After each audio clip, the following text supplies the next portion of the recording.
സകല ലോകത്തിൻ്റെയും രാജാവും എൻ്റെ കർത്താവുമായ നമ്മുടെ ദൈവം വാഴ്ത്തപ്പെട്ടവൻ. ആ ധന്യവും നിസ്തുല്യ നാമത്തിൽ എല്ലാ ദൈവങ്ങൾക്കും ഹൃദ്യമായ സ്നേഹമാർന്നതിനെ അറിയിച്ചുകൊണ്ട് സിസ്റ്റമാറ്റിക് ബൈബിൾ സ്റ്റഡിയുടെ വേറൊരു ടോപ്പിക്സിലേക്ക് നിങ്ങളെ സ്വാഗതം ചെയ്യുന്നു. ഇതൊരു ബൈബിൾ സ്റ്റഡി അല്ല. സിസ്റ്റമാറ്റിക് ബൈബിൾ സ്റ്റഡി എന്നുള്ളത് എന്താണെന്ന് കേൾവിക്കാർക്ക് തരുന്ന ഒരു വീഡിയോ ആണ്. കഴിഞ്ഞ 7 വർഷമായി നിരന്തരമായി സൂം പ്ലാറ്റ്ഫോമിലും റെക്കോർഡഡ് വീഡിയോയിലുമായിട്ട് വിശുദ്ധ തിരുവെഴുത്തുകൾ പൊരുൾ തിരിച്ച് പഠിപ്പിക്കുന്ന വളരെ ഗൗരവമായ ഒരു ബൈബിൾ സ്റ്റഡി പ്രോഗ്രാമാണ് സിസ്റ്റമാറ്റിക് ബൈബിൾ സ്റ്റഡി. അത് അക്കാഡമിക് ലെവലിൽ ഡിഗ്രി നിലവാരത്തിൽ തിരുവെഴുത്ത് പഠിപ്പിക്കുകയാണ് ചെയ്യുന്നത്. എൻ്റെ ആദ്യത്തെ ബാച്ചിലെ സ്റ്റുഡൻസിന് 2 വർഷം മുമ്പ് വളരെ വാലിഡായ ഡിഗ്രി സർട്ടിഫിക്കറ്റ് ലണ്ടനിൽ നിന്ന് ഇഷ്യൂ ചെയ്തു. കാരണം ലണ്ടനിലുള്ള രജിസ്റ്റേർഡ് സ്ഥാപനത്തിൻ്റെ എഡ്യൂക്കേഷൻ്റെ പ്രോഗ്രാമാണിത്. അന്നത്തെ സ്റ്റുഡൻസിന് അവരോട് പറഞ്ഞിരുന്നത് സർട്ടിഫിക്കറ്റ് തരാമെന്ന്. അതിനുശേഷം ഒരുപാട് പേര് ജോയിൻ ചെയ്യാൻ തുടങ്ങി. അപ്പം ഞാൻ അന്വേഷിച്ചപ്പോൾ അവർക്ക് ലണ്ടനിൽ നിന്നൊരു സർട്ടിഫിക്കറ്റാണ് വേണ്ടിയത്. അപ്പം പറഞ്ഞു ആർക്കും തരത്തില്ല, സർട്ടിഫിക്കറ്റിന് വേണ്ടി ആരും ഈ പ്രോഗ്രാമിന് വരണ്ട.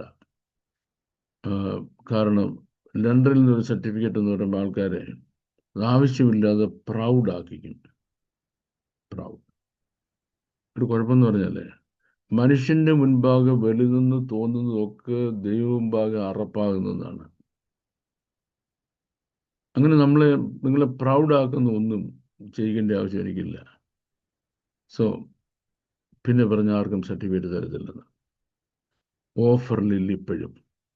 പക്ഷെങ്കിൽ ജെനുവിൻ സ്റ്റുഡൻസിന് ഇതിൻ്റെ കോൺവെക്കേഷൻ വെച്ച് പിന്നെ അവർ സർട്ടിഫിക്കറ്റ് കൊടുക്കുന്ന ഡിഗ്രി ബിരുദദാന ചടങ്ങുണ്ടായിരിക്കും. Note for all students. അത് ഭംഗിയായിട്ട് പ്രോഗ്രാം അറ്റൻഡ് ചെയ്തു എന്നുള്ള കോൺഫിഡൻസ് എനിക്ക് തരുന്ന സ്റ്റുഡൻസ് മാത്രമേ കൊടുക്കത്തുള്ളൂ. So what is systematic Bible study? വിശുദ്ധ വേദപുസ്തകം അത് എഴുതിയ ഭാഷയിൽ, അത് എഴുതിയ പശ്ചാത്തലത്തിൽ, അത് എഴുതിയ ഇൻറ്റൻറ്റ്, എഴുതുമ്പോൾ എന്താണ് ഉദ്ദേശിച്ചത്, ആ ഇൻറ്റൻറ്റിൽ പൊരുൾ തിരിച്ചു കൊടുക്കുകയാണ് ചെയ്യുന്നത്. പൊരുൾ തിരിച്ചു കൊടുക്കുക, തിരുവെഴുത്തുകളെ പൊരുൾ തിരിക്കുകയാണ് ചെയ്യുന്നത്. തിരുവെഴുത്തുകളെ വ്യാഖ്യാനിക്കുകയല്ല. വ്യാഖ്യാനിക്കുന്നു പറയുമ്പോൾ ഒരാൾക്ക് എന്ത് മനസ്സിലായി എന്ന് അയാൾ പറയുക. എനിക്കൊരു വേദഭാഗം വായിച്ചപ്പോൾ എനിക്ക് പലതും തോന്നി, അതെൻ്റെ വ്യാഖ്യാനം. അത് വേറൊരാൾ വായിച്ചപ്പോൾ വേറെന്താ തോന്നിയത്, അത് അദ്ദേഹത്തിൻ്റെ വ്യാഖ്യാനം. ഇങ്ങനെ ഓരോരുത്തർക്കും തോന്നിയ വ്യാഖ്യാനം പറയാനുള്ളതല്ല. ഓരോരുത്തർക്കും അങ്ങോട്ടും ഇങ്ങോട്ടും തട്ടാനുള്ള പന്തല്ല വിശുദ്ധ തിരുവെഴുത്തുകൾ. വ്യാഖ്യാനിക്കാനുള്ള അതിലെന്ത് പറഞ്ഞിരിക്കുന്നുള്ള പൊരുൾ തിരിച്ചു കൊടുത്താൽ മതി. ഇതാണ് സിസ്റ്റമാറ്റിക് ബൈബിൾ സ്റ്റഡിയുടെ ചെയ്യുന്ന കാര്യം. അപ്പം ഞാൻ ഇവിടെ 2 കാര്യം പറഞ്ഞു. വിശുദ്ധ തിരുവെഴുത്തുകൾ 440-ലധികം എഴുത്തുകാർ 1500ഓളം വർഷങ്ങൾ കൊണ്ട് എഴുതിയൊരു പുസ്തകമാണ്. ഒരു ദിവസം കൊണ്ട് ഒരാൾ എഴുതിയിരുന്നൊരു നോവലല്ല, ഒരാളിങ്ങനെ ഒരു ഇരിപ്പിരുന്ന് അങ്ങ് എഴുതിയതല്ല. അപ്പം ഇതിൻ്റെ ഓരോ ഭാഗവും വ്യത്യസ്തമായ സമയങ്ങളിൽ വ്യത്യസ്തമായ സാഹചര്യങ്ങളിൽ എഴുതിയതാണ്. ഒരു പുസ്തകം തന്നെ ഒരാൾ ഒറ്റയടിക്കിരുന്ന് എഴുതുന്നതല്ല, വർഷങ്ങൾ കൊണ്ട് എഴുതിയായിരിക്കും ഒരു പുസ്തകം തന്നെ. അപ്പം അതിൻ്റെ ഓരോ ഭാഗം എഴുതുമ്പോൾ ബൈബിൾ എഴുതാമെന്നൊരു ധാരണയല്ല അവർ എഴുതുന്നത്, മനസ്സിലായിക്കോണം. അപ്പോൾ അത് എന്തുകൊണ്ടത് എഴുതി, അതിൻ്റെ പിന്നിൽ ചരിത്രപരമായ ഒരു റീസൺ ഉണ്ട്. അതിന് ഹിസ്റ്റോറിക്കൽ റീസൺ എന്ന് പറയും. ഇനിയും ലോകം തീർന്നാൽ പോരായോ, എന്തിനാ നമ്മൾ വായിക്കത്തക്കൊണ്ട് ഇന്നും വേദപുസ്തകത്തിൽ നിലനിൽക്കുന്നത്? അതതിൻ്റെ എക്സിസ്റ്റൻഷ്യൽ റീസണാണ്. അപ്പോൾ തിരുവെഴുത്തുകളുടെ 2 പ്രത്യേകത, അതിൻ്റെ ഹിസ്റ്റോറിക്കൽ റീസണും എക്സിസ്റ്റൻഷ്യലും റീസണുമാണ്. ഈ 2 കാര്യങ്ങൾ ക്ലബ് ചെയ്ത് പഠിപ്പിച്ചു കഴിയുമ്പോൾ വേദപുസ്തകം മുഴുവൻ പഠിപ്പിച്ചു കഴിഞ്ഞു. അതിനകത്ത് റീസൺ ഞാൻ നിങ്ങളോട് പറയാൻ പോവാം. ഹിസ്റ്റോറിക്കൽ റീസൺ എന്ന് പറയുമ്പം God's word is timely in its giving എന്നാണ്. അപ്പം ഉദാഹരണം നമുക്ക് കൊരിന്ത്യലേഖനം എടുക്കാം. 4 കൊരിന്ത്യർ ലേഖനങ്ങളുണ്ട്. അതിൽ 2 നമുക്ക് കിട്ടിയിട്ടുള്ളൂ. ഈ 4 കൊരിന്ത്യർ ലേഖനങ്ങൾ എഴുതുമ്പോഴും ആ സമയത്ത് കൊരിന്തിലെ സഭ ഫേസ് ചെയ്ത ഒരു സീരിയസ് ആയ മാറ്റർ സോൾവ് ചെയ്യാൻ, പരിഹരിക്കാൻ അവരെ സഹായിക്കുകയാണ്. അതാണ് ടൈംലി ഇൻ ഇറ്റ്സ് ഗിവിങ് എന്ന് പറയുന്നത്. തീർന്നല്ലോ, നമുക്കെന്താ അറിയില്ല. ഞങ്ങൾ റാന്നിക്കാർ പറയും കൊരിന്ത്യർക്ക് ലേഖനം എഴുതിന് കോഴഞ്ചേരിക്കാർക്ക് എന്താന്ന്. ഇങ്ങനെയാണ്. But God's word is timeless in its application എന്ന് പറയുമ്പോൾ കൊരിന്ത്യർക്കാർക്ക് ആ ലേഖനം എത്ര പ്രയോജനകരമായിരുന്നു, അതുപോലെ ആപ്ലിക്കബിൾ ആണ് 21-ാം നൂറ്റാണ്ടിൽ ലോകമെമ്പാടും ജീവിച്ചിരിക്കുന്ന എല്ലാവർക്കും. അതാണ് വിശുദ്ധ തിരുവെഴുത്തുകളുടെ പ്രത്യേകത. It's timely in its giving and timeless in its application. അപ്പോൾ ഇത് രണ്ടും പഠിപ്പിക്കുന്നതിനാണ് എന്താ ഈ ഹിസ്റ്റോറിക്കൽ എക്സിസ്റ്റൻഷ്യൽ റീസൺ പഠിപ്പിക്കുന്നത്. വിശുദ്ധ തിരുവെഴുത്തുകളെ പറ്റി 2 അപവാദം സാത്താൻ ഇറക്കിയിട്ടുണ്ട്. 2 അപവാദം. അതറിയാതെ നമ്മളിത് ഏറ്റു പറയുക. നമ്മളിത് പറയുമ്പോൾ ദൈവത്തിനെതിരായിട്ടാണ്, തിരുവെഴുത്തുകൾക്കെതിരായിട്ടാണ്, പരിശുദ്ധാത്മാവിനെതിരായിട്ടാണ് നമ്മൾ ഈ പറയുന്നത്. നമ്മൾ മനസ്സിലാക്കുന്നില്ല. അതിൽ 2ാമത്തെ വിഭാഗം ഞാൻ പറയാൻ പോവാം, പിന്നെ അത് 1ാമത്തെ പറയാം. ബൈബിൾ ഇത് മുഴുവൻ ആർക്ക് അനുസരിക്കാൻ കഴിയും? ബൈബിൾ എന്തെല്ലാം പറഞ്ഞിരിക്കുന്നു അതെല്ലാം മനുഷ്യൻ അനുസരിക്കാൻ പറ്റുമോ? ബൈബിളിലുള്ളതെല്ലാം മനുഷ്യനനുസരിക്കാൻ പറ്റും. മനുഷ്യന് അനുസരിക്കാൻ കഴിയാത്ത ഒരൊറ്റ കാര്യം വിശുദ്ധ വേദപുസ്തകത്തിൽ പറഞ്ഞിട്ടില്ല. ഉണ്ടെങ്കിൽ നിങ്ങൾക്ക് ആർക്കെങ്കിലും എന്നെ ഒന്ന് കാണിച്ചു തരാമോ? ഇന്ന ഭാഗം പറ്റത്തില്ലെന്ന്. ദൈവപുത്രൻ, ഇതിൻ്റെ വിജ്ഞാതാവ് മനുഷ്യനായി ഈ ഭൂമിയിൽ വന്നു. മക്കൾ ജഡരക്തങ്ങളോട് കൂടിയവരായതുകൊണ്ട് താനും അവരെ പോലെ ജഡരക്തങ്ങളോട് കൂടിയവനായി. പാപം ഒഴികെ സകലത്തിന് നമുക്ക് തുല്യനായി പരീക്ഷയിൽ കൂടെ കടന്നുപോയി. ഇയാള് തിരുവെഴുത്ത് മുഴുവനും 33.5 വയസ്സുകൊണ്ട് ഒബേ ചെയ്ത് അനുസരിച്ച് കാണിച്ചു തന്നു. നമുക്ക് അനുസരിക്കാൻ ഒന്നും വേദപുസ്തകത്തിൽ പറഞ്ഞില്ല. ഒരിക്കലും പറയരുത് വേദപുസ്തകത്തിൽ പറഞ്ഞില്ല എല്ലാം മനുഷ്യൻ അനുസരിക്കാൻ പറ്റുമോ.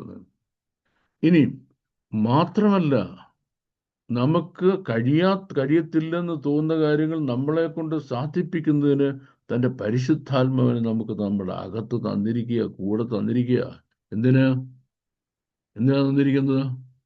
വചനമനുസരിക്കാൻ നമ്മളെ ബലപ്പെടുത്താൻ.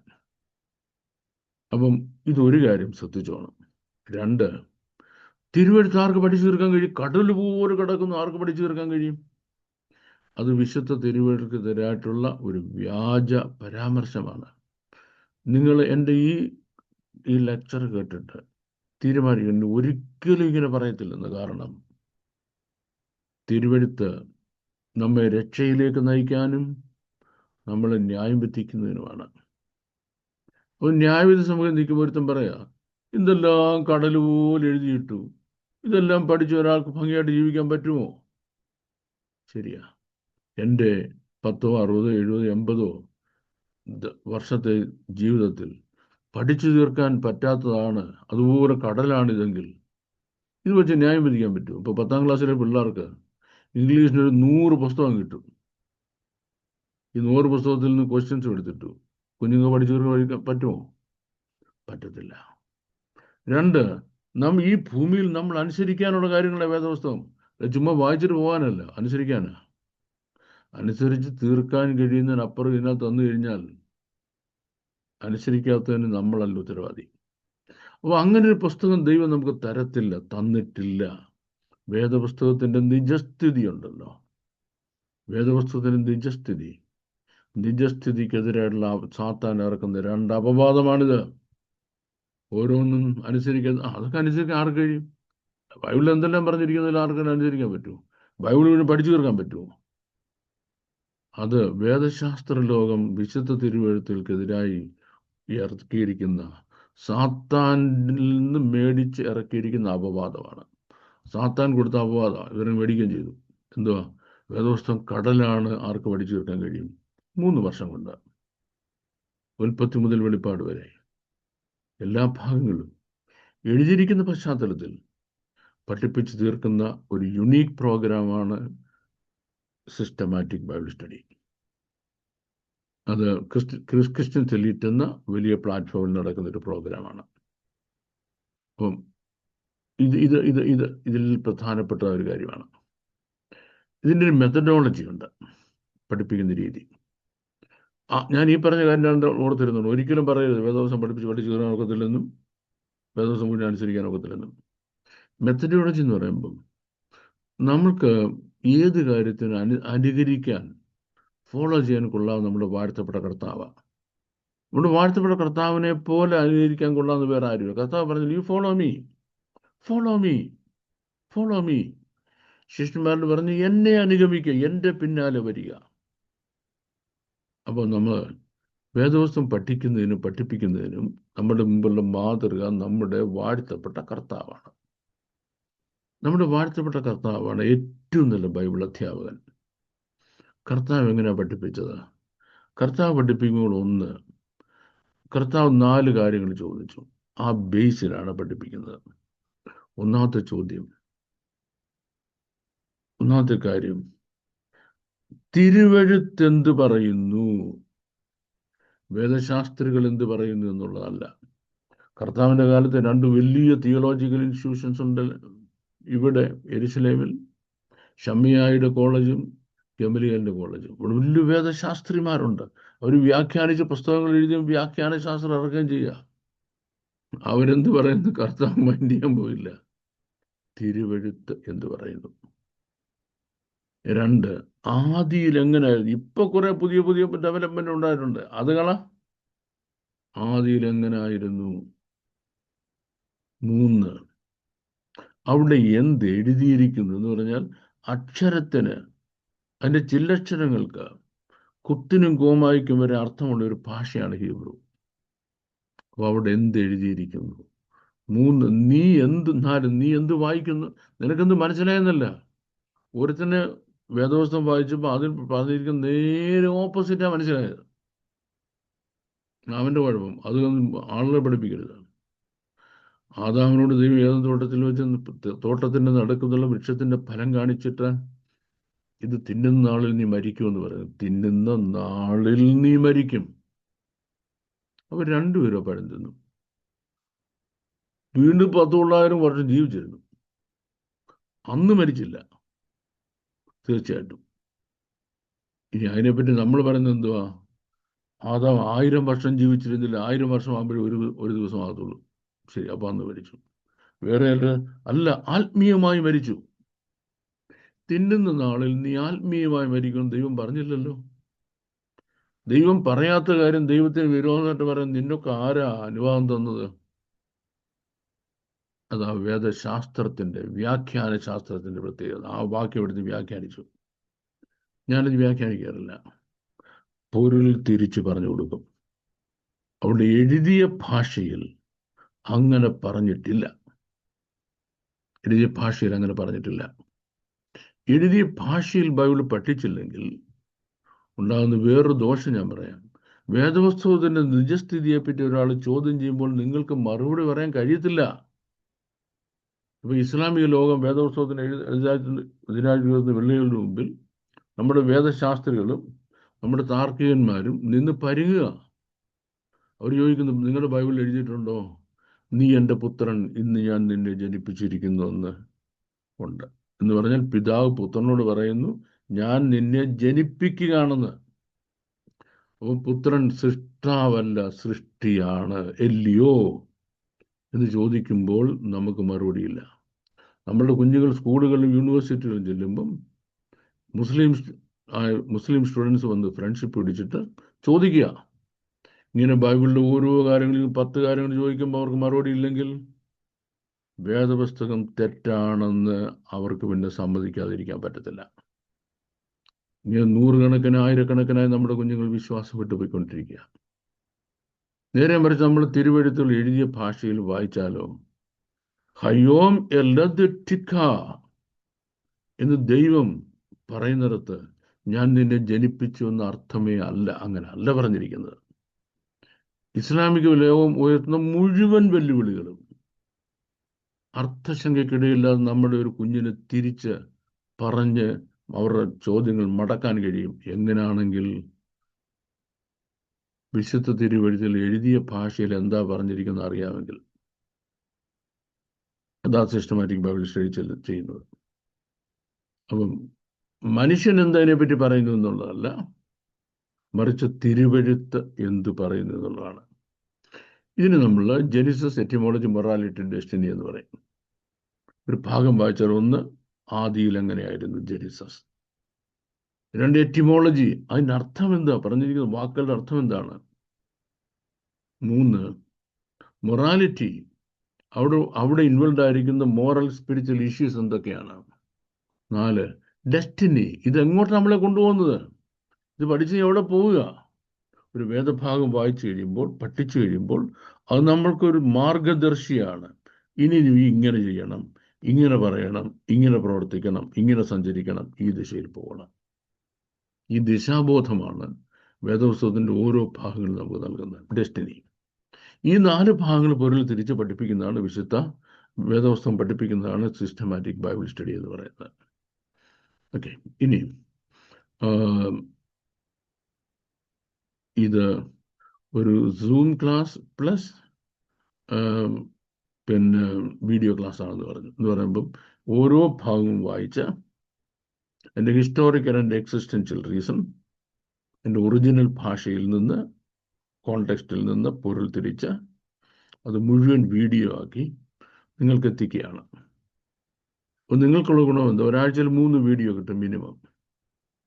നിങ്ങൾ ജോലിയൊക്കെ കഴിഞ്ഞ് വന്ന് നിങ്ങൾക്ക് ഇഷ്ടമുള്ള സമയത്ത് വീഡിയോ ഓൺ ചെയ്ത് കാണുക, നോട്ട്സ് അത് മുഴുവൻ എഴുതിയെടുക്കുക, പഠിക്കുക. ഇന്നിപ്പം പഠിക്കണമെന്നൊന്നും ഒരു നിർബന്ധമില്ല.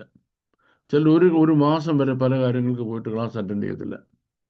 മോളുടെ കല്യാണമോ അല്ലെങ്കിൽ ഫാമിലിയാറിന് മരണമുണ്ടായത് കൊണ്ട് പോകും. പിന്നെ വന്ന് കുത്തി എഴുതി മുഴുവൻ പഠിക്കും. അപ്പം നിങ്ങൾ അതിനു വേണ്ടി ഒരു ഓഫ് ടൈം എടുക്കേണ്ടതെന്നാണ് പറഞ്ഞത്. ഈ മാസത്തിൽ ഒരു കോണ്ടാക്ട് ക്ലാസ് ഉണ്ട്, ഒരു കോണ്ടാക്ട് ക്ലാസ്. അന്ന് നിങ്ങൾ സൂമിൽ വരണം. അഥവാ വരാൻ ഒത്തില്ലെങ്കിൽ പോലും അതിൻ്റെ ക്ലാസ് കിട്ടും. പഠിച്ച ശേഷം പഠിച്ചു കിട്ടി എന്നൊരു ടെക്സ്റ്റ് മെസ്സേജ് എനിക്ക് ഇടണം. ആ വീഡിയോയുടെ താഴെ ഇടരുത്, അത് ഞാൻ കാണുന്നില്ല. ദെൻ സംശയമുണ്ടെങ്കിൽ അതൊരു വോയിസ് മെസ്സേജ് ഇടണം. കിട്ടിയ ഉടൻ ടെക്സ്റ്റ് മെസ്സേജ്, വോയിസ് മെസ്സേജ് ഇട്ട് കിട്ടിയ ഉടൻ ഞാൻ നിങ്ങളെ തിരിച്ചു വിളിച്ച് നിങ്ങളോട് കാര്യം പറയും. That's how the whole thing is running. നമ്മുടെ ഈ മോഡസ് ഓപ്പറൻഡി എന്ന് പറയുന്ന ക്ലാസ് നടത്തുന്ന രീതി അങ്ങനെയാണ്. ഇനി ഇതിൻ്റെ പരീക്ഷ എഴുതി വയ്ക്കും. പരീക്ഷ വേദപുസ്തകം അറിയാമെന്നുള്ളതിൻ്റെ പരീക്ഷ ലൈഫാണ്. നിങ്ങളുടെ ലൈഫിലാണ് ഇത് ടെസ്റ്റ് ചെയ്യേണ്ടത്. നിങ്ങളുടെ മിനിസ്ട്രിയിലാണ് ടെസ്റ്റ് ചെയ്യേണ്ടത്. ഉദാഹരണം, ഞാനിപ്പോൾ വിശുദ്ധിയുടെ ഉപദേശം പഠിപ്പിച്ചു.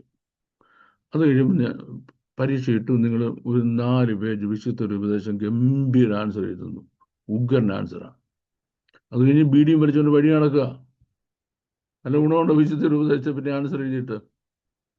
ജീവിതത്തിലാണ് ആപ്ലിക്കബിൾ ആകേണ്ടത്. 2, ശുശ്രൂഷയിൽ. ഇപ്പൊ സ്നാനത്തിന് ഡോക്ടറിന് ബാപ്റ്റിസം പഠിപ്പിച്ചു, മുഴുവൻ ആശ എഴുതുന്നു. പക്ഷേ സ്നാനപ്പെടുത്താൻ അറിയത്തില്ല. പല ഗുണമുണ്ടോ. ജീവിതത്തിലാണ് ഇത് കൊണ്ടുവരേണ്ടത്. ഇനിയും സർട്ടിഫിക്കറ്റിൻ്റെ കാര്യം, സർട്ടിഫിക്കറ്റ് ഓഫറിലില്ല. പക്ഷെങ്കിൽ നിങ്ങൾക്ക് മുൻപോട്ട് പോകുന്നതിന്, ഒരു അക്കാഡമിക് ഇൻസ്റ്റിറ്റ്യൂട്ടിൽ അധ്യാപകനായിട്ട് കയറുന്നതിന്, മറ്റു പല കാര്യങ്ങൾക്കും സർട്ടിഫിക്കറ്റ് ആവശ്യമാണെന്ന് വരികയാണെങ്കിൽ, അതുപോലെ നിങ്ങൾ ഭംഗിയായിട്ട് പഠിച്ചു എന്നുള്ള കോൺഫിഡൻസ് എനിക്ക് തരാൻ നിങ്ങൾക്ക് കഴിയുകയാണെങ്കിൽ, കോൺവെക്കേഷനുണ്ട്, ഗ്രാജുവേഷനുണ്ട്. അന്ന് നിങ്ങൾക്ക് ഗൗണൊക്കെ ഇട്ട് നല്ല മിട്ടുക്കന്മാരാക്കി ഫോട്ടോ ഒക്കെ എടുത്ത് സർട്ടിഫിക്കറ്റൊക്കെ ചുരുട്ടി കൈ തരും. അതുകൊണ്ട് അത് നല്ല വാലിഡായ സർട്ടിഫിക്കറ്റാണ്. ഡിഗ്രി ലെവലിൽ ഉള്ള സർട്ടിഫിക്കറ്റാണ് നിങ്ങൾക്ക് ലഭിക്കുന്നത്. അപ്പം ഇതാണ് സിസ്റ്റമാറ്റിക് ബൈബിൾ സ്റ്റഡി. വിശുദ്ധ വേദപുസ്തകം എന്തിന് ഞാനീ പറഞ്ഞ പോലെ ഗൗരവമായിട്ട് പഠിക്കണം? നമ്മുടെ വാഴ്ത്തപ്പെട്ട കർത്താവ് പറഞ്ഞു, നിങ്ങൾ തിരുവെഴുത്തുകളും ദൈവശക്തിയും അറിയാത്തത് കൊണ്ട് തെറ്റിപ്പോകുന്നു.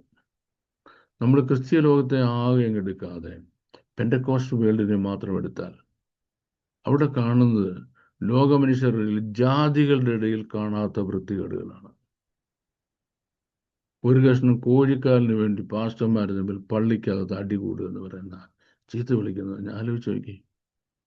എന്തുകൊണ്ടാണ് സംഭവിച്ചത്? സംഭവിക്കാൻ കാരണം ഇത്രയേ ഉള്ളൂ. തിരുവെഴുത്ത് അവരെ അതിന് അനുവദിക്കുന്നുണ്ടോ? പരസ്പരം പാര വെക്കുക, ആപ്പ് വെക്കുക, കുതികാല് വെട്ടുക, കേസ് കൊടുക്കുക, അടിയുണ്ടാക്കുക, എല്ലാ ദുഷ്പ്രവർത്തികളും ചെയ്യുക. ഒരു ചർച്ചിന്റെ കേരളത്തിൽ അവരുടെ കമ്മിറ്റി കൂടിയ ഉടൻ അടി നടന്നിരിക്കും കമ്മിറ്റിക്കകത്ത്. പോലീസ് പ്രൊട്ടക്ഷനിലെ കമ്മിറ്റി നടക്കുന്നത്, എന്നാലും അടി നടക്കും. പോലീസുകാർക്ക് എന്ത് ചെയ്യാൻ പറ്റും? അപ്പോൾ അതിൽ ഒരു കമ്മിറ്റി മെമ്പറിൻ്റെ ഒരു സ്നേഹിതനാണ് ഞാൻ ചോദിച്ചാൽ, ഇത് ശരിയാണ് നിങ്ങൾ ഈ കമ്മിറ്റി കൂടി ഇങ്ങനെ അടി ഉണ്ടാക്കുന്നത് എന്ന് പറയും. ഒരിക്കൽ ഒരുത്തൻ്റെ ചെബിക്കുറ്റിക്കർ ഒറ്റ അടി പാവം കറങ്ങി വീണു. പിന്നെ ഒരുത്തനെ അടിച്ച് കൈ ഒടിച്ച് കളഞ്ഞത്, കമ്മിറ്റിക്കത് അടിച്ച് കൈ ഒടിച്ച് കളഞ്ഞു. പിന്നെ പിടിക്കുന്ന ചീത്ത എന്ന് പറഞ്ഞാൽ മുണ്ടൊക്കെ കാണിക്കുന്നൊക്കെ പരിപാടിയാണ്. ഈ അച്ഛൻ എന്നോട് അത് ബാബു സാറേ, കമ്മിറ്റി കൂടുതലേ, സംഗതി ചൂടായി വരുമ്പോൾ ഒരടിയൊക്കെ കൊടുക്കും, പിന്നെ ഇറങ്ങി വരുമ്പോൾ നമ്മൾ സോറി പറഞ്ഞു കാര്യങ്ങൾ തീരത്തില്ല. ക്ഷമ പറഞ്ഞപ്പോൾ തീർന്നല്ലോ. ക്ഷമ പറഞ്ഞപ്പം തീർന്നില്ല. കാരണം ഇവൻ അടി കൊടുക്കണമെന്നുള്ള മനഃപൂർവ്വം തീരുമാനിച്ചു കൊണ്ടുവന്നിരിക്കുക. മനഃപൂർവമായി പാപം ചെയ്താൽ പാപങ്ങൾക്ക് വേണ്ടി ഇനി ഒരു യാഗം ശേഷിക്കില്ല.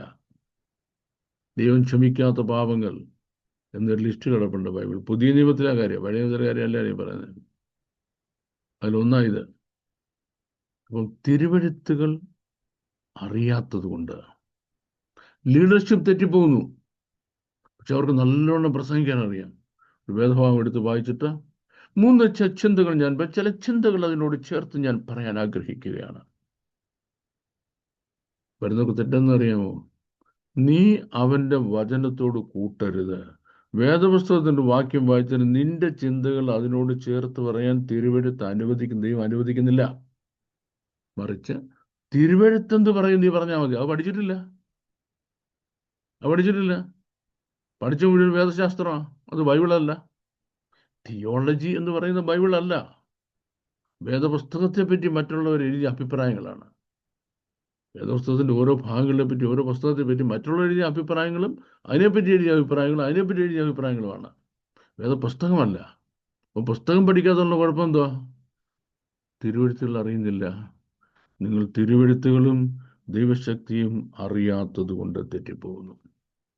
അപ്പോൾ ഈ കാലഘട്ടത്തിൽ നമ്മളെ ആര് ബൈബിള് പഠിപ്പിക്കും?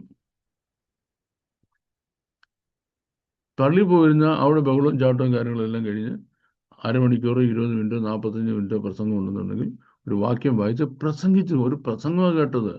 തിരുവെഴുത്തുകൾ പൊരുൾ തിരിച്ചില്ല. നമ്മുടെ വാഴ്ത്തപ്പെട്ട കർത്താവോ എമ്മൗസിലെ പോയ ശിഷ്യന്മാരോട് ചേർന്ന് നടന്ന് തിരുവെഴുത്തുകളെ തെളിയിക്കുമ്പോൾ അവരുടെ ഹൃദയം അവരുടെ ഉള്ളിൽ കത്തിക്കൊണ്ടിരുന്നു. തിരുവെഴുത്തെന്ന് പറയുന്നത് തെളിയിക്കുന്നതിന്, പൊരുൾ തിരിക്കുന്നതിനാണ്. ഇന്നും തിരുവെഴുത്തുകളെ പൊരുൾ തിരിച്ചാൽ മണിക്കൂറുകൾ, ദിവസങ്ങളിൽ നിന്ന് ആളുകൾ അനങ്ങാൻ പറ്റത്തില്ല. അതാ തിരുവെഴുത്തിനകത്ത് ദൈവശക്തി. മനുഷ്യനെ പിടിച്ചങ്ങനെഴുത്തുകളെയും മാനസാന്തരത്തിലേക്ക് നയിക്കുന്നതാണ്. ഇത് ദൈവത്തിൻ്റെ ദയ നിന്നെ മാനസാന്തരത്തിലേക്ക് നയിക്കുന്നതാണ്. ആ തിരുവെഴുത്തുകൾ അറിയാത്തതുകൊണ്ടാണ് സഭകൾ തളർന്നു മുടിഞ്ഞു പോകുന്നതും ദൈവജനം നശിച്ചു പോകുന്നതും. എന്താ പരിഹാരം? ലീഡർഷിപ്പിനെയോ അല്ലെ ബൈബിൾ കോളേജിനെയോ ആരെങ്കിലും കുറ്റം പറഞ്ഞ കാര്യമില്ല. നമ്മൾ വേദപുസ്തകം പഠിക്കണം. എൻ്റെ അനുഭവ സാക്ഷ്യം ചിലരൊക്കെ കേട്ടിട്ടുണ്ട്. ലിറ്ററൽ മരണം അനുഭവിച്ച ഒരാളാണ് ഞാൻ. ദൈവസേനയിൽ എടുക്കപ്പെട്ടൊക്കെ എനിക്കറിയാം. എന്നോട് ദൈവം പറഞ്ഞത് ഗോ ബാക്ക്. എൻ്റെ ശിഷ്യന്മാരുടെ കാൽക്കലിരുന്ന് അവരുടെ കാല് കഴുകണം എന്ന് പറയുമ്പോൾ കഴിഞ്ഞ ഏറെ നൂറ്റാണ്ടുകളായിട്ട് അവരുടെ പഠിപ്പീര്, ഇവരുടെ പഠിപ്പീര്, മറ്റേ വ്യാഖ്യാനം, ഈ വ്യാഖ്യാനം, ഇത് മാത്രം പഠിച്ച് അശുദ്ധി ഭവിച്ച കാലുകളുമായിട്ടാണ് ദൈവമക്കളിൽ നടക്കുന്നത്. എനിക്ക് ദൈവം തന്ന ദൗത്യം അവരുടെ കാൽക്കലിരിക്കണം, തലവണ്ടക്കാരാനല്ല. വചനമെന്ന വെള്ളം കൊണ്ട് കാല് കഴുകി തുടയ്ക്കാൻ ദൈവം എന്നോട് പറഞ്ഞ ദൗത്യമാണ്. അത് ജീവനിലേക്ക് തിരിച്ചു വന്നത് മുതൽ എനിക്ക് കഴിയുന്ന രീതിയിൽ ചെയ്ത് ഇപ്പോൾ 24/7 അത് ചെയ്തുകൊണ്ടിരിക്കുക. കർത്താവ് അനുവദിച്ചാൽ സിസ്റ്റമാറ്റിക് ബൈബിൾ സ്റ്റഡിക്ക് ഇപ്പോൾ 7 ബാച്ചസ് അനുഗ്രഹീതമായി റൺ ചെയ്യുന്നുണ്ട്. കർത്താവ് അനുവദിച്ചാൽ അടുത്ത ബാച്ച് ജൂൺ മാസം 1-ാം തീയതി ആരംഭിക്കുകയാണ്. സാറിന് ഇതിനെപ്പറ്റിയുള്ള അഡ്വർടൈസ്മെൻറ്റ് പറഞ്ഞു കഴിഞ്ഞാൽ, ഇൻഫർമേഷൻ കൊടുത്ത് പെട്ടെന്ന് ആൾക്കാർ ജോയിൻ ചെയ്ത ബാച്ച് ക്ലോസ് ആകും. നിങ്ങൾക്കും അഡ്മിഷൻ ക്ലോസ് ആകുന്നതിന് മുൻപേ താഴെ കൊടുത്തിരിക്കുന്ന 2 ടെലിഫോൺ നമ്പറിൽ ഏതെങ്കിലും നമ്പറിൽ വിളിച്ച് നിങ്ങളുടെ അഡ്മിഷൻ ഉറപ്പാക്കാം. എന്തെങ്കിലും സംശയം ഉണ്ടാകുകയാണെങ്കിൽ, ഇപ്പോൾ വീഡിയോ നിങ്ങൾക്ക് കിട്ടാതെ വരികയോ അല്ലെങ്കിൽ ഓപ്പൺ ചെയ്യാതെ വരികയോ ആണെങ്കിൽ, എൻ്റെ അഡ്മിൻ ടീമുണ്ട്. വളരെ എഫിഷ്യൻ്റായ, വളരെ ഹൈലി ക്വാളിഫൈഡ് ആയ ടീമാണ് എൻ്റെ കൂടെ പ്രവർത്തിക്കുന്നത്. അവർ ഇമ്മീഡിയറ്റായിട്ട് നിങ്ങളുടെ സിസ്റ്റം ഓപ്പറേറ്റ് ചെയ്യാൻ നിങ്ങളെ ഹെൽപ്പ് ചെയ്യും. ഏതെങ്കിലും കാരണവശാൽ വീഡിയോ നഷ്ടമായാൽ ഒറ്റ കോൾ മതി, വീഡിയോ നിങ്ങൾക്ക് അവിടെ എത്തിച്ചിരിക്കുന്നത്. ഞങ്ങൾ സേഫായിട്ട് ഞങ്ങൾ സൂക്ഷിച്ച ശേഷമാണ് വീഡിയോ നിങ്ങൾക്ക് തരുന്നത്. നിങ്ങളുടെ എല്ലാ സംശയങ്ങളും, എവറി പ്രോബ്ലം അഡ്രസ്സ് ചെയ്യുന്നതിന് 24/7 എൻ്റെ ടീം റെഡിയാണ്. കാരണം വേൾഡ് വൈഡാണ് സ്റ്റുഡൻസ് ഉള്ളത്. അമേരിക്കയിൽ നിന്നുള്ള ഒരുപാട് പേരുള്ളത്, ആഫ്രിക്കയിൽ നിന്നുണ്ട്, യൂറോപ്പിൻ്റെ ഇതര ഭാഗങ്ങളിൽ നിന്നുണ്ട്, ഗൾഫ് രാജ്യങ്ങളിൽ നിന്നുണ്ട്, ഏഷ്യൻ രാജ്യങ്ങളിൽ നിന്നുണ്ട്, ഓസ്ട്രേലിയയിൽ നിന്നുണ്ട്, ന്യൂസിലൻഡിൽ നിന്നുണ്ട്. അപ്പം ഗ്ലോബ് മുഴുവൻ കവർ ചെയ്യുന്നൊരു പ്രോഗ്രാമാണ്. 24/7 എൻ്റെ ടീം അലേർട്ടാണ് നിങ്ങളുടെ ടെലിഫോൺ കോളിന് വേണ്ടി എന്ത് പ്രോബ്ലം ഉണ്ടായാലും അഡ്രസ് ചെയ്യാൻ. So it's a 3 years programme. Very very serious programme. Attend ചെയ്യുക, വിശുദ്ധ തിരുവെഴുത്തുകൾ പഠിക്കുക, അതിൽ നിലനിൽക്കുക. തന്നിൽ വിശ്വസിച്ച യഹൂദന്മാരുടെ കർത്താവ് പറഞ്ഞു, നിങ്ങൾ തിരുവെഴുത്തുകളിൽ നിലനിൽക്കണം. നിങ്ങൾ സത്യമറിയുകയും സത്യം നിങ്ങളെ സ്വതന്ത്രരാക്കുകയും ചെയ്യും. ദൈവിക സത്യമായ വിശുദ്ധ തിരുവെഴുത്തുകൾ നിങ്ങളെ ദൈവിക സ്വാതന്ത്ര്യത്തിലേക്ക് നയിക്കുന്നതിന് വേണ്ടി, ആ തിരുവെഴുത്തുകൾ പഠിക്കുന്നതിന് വേണ്ടി ഈ പ്രോഗ്രാം ജോയിൻ ചെയ്യാം. ദൈവം നമ്മളെല്ലാവരെയും സഹായിക്കുമാറാകട്ടെ. Thank you very much. By.